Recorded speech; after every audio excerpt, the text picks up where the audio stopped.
What's going on, everybody? This is TAETRO, and today we're going to be comparing two of the same exact controller, the Launchkey Mini MkI and the Launchkey Mini MkII. Let's check it out.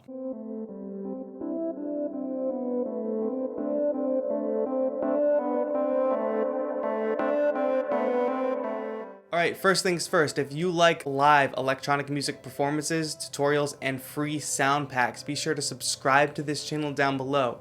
If you enjoy this video, give it a thumbs up, and be sure to comment whether you have the Launchkey Mini MkI or MkII, and if you noticed any differences between the two that I missed. Okay, what we notice right off the bat are the aesthetic changes. The Launchkey Mini MkII definitely has some darker plastic in its build, and also obviously it features a more teal color underneath versus the orange rubber on the bottom of the Launchkey MkI. There are also a few different labels, like the scene buttons being specifically labeled, and also the MIDI control in control button is labeled a little bit differently.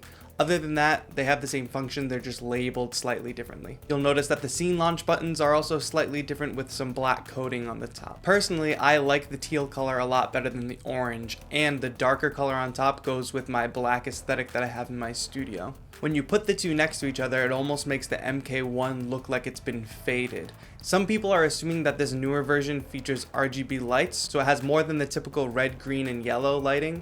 But it does not. It has the same type of lighting as the MkI, similar to an original Launchpad or a Launchpad Mini. They can both be used with the iPad. It's not a Launchpad S situation. I decided to run the same session with both controllers and see if I noticed any difference. What I expected to find was a difference in sensitivity, either in the pads or in the keys. Did not find that at all. The knobs don't even feel any different. They're almost exactly the same as well. So basically, it seems like the only thing that's happened here is an aesthetic change. An aesthetic change. And I headed to Novation's site to see if they had anything about what the difference would be, and here's what they said. Novation's quote is, "The Launchkey Mini MkII retains the features and functionality of the original Launchkey Mini, but has been updated with a style that better aligns with the new launch products.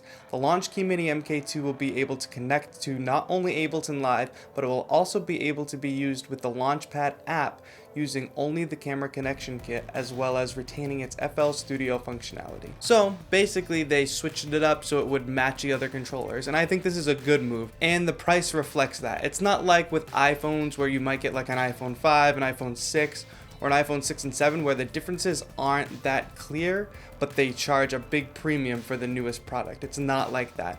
The Launchkey Mini MkII is right now $79.99 on Amazon, and I put the link in the description. So really there's no point in getting an MkI unless you can get it for really dirt cheap. Personally, I'm okay with an aesthetic change. Obviously, they wanted to update it to match the rest of the launch products, and it's the same price. If they were charging an enormous price for something that only just looked a little different, we'd have a problem, but obviously the MkII is the same price, if not cheaper, than the MkI when it came out. Anyway, thank you so much for watching. Don't forget to add me over on Twitter, Instagram, and Facebook to keep updated on when I'm going to have new videos out. And also, please let me know if you enjoyed this video by leaving a comment below and giving it a thumbs up. This has been TAETRO. Have a good one.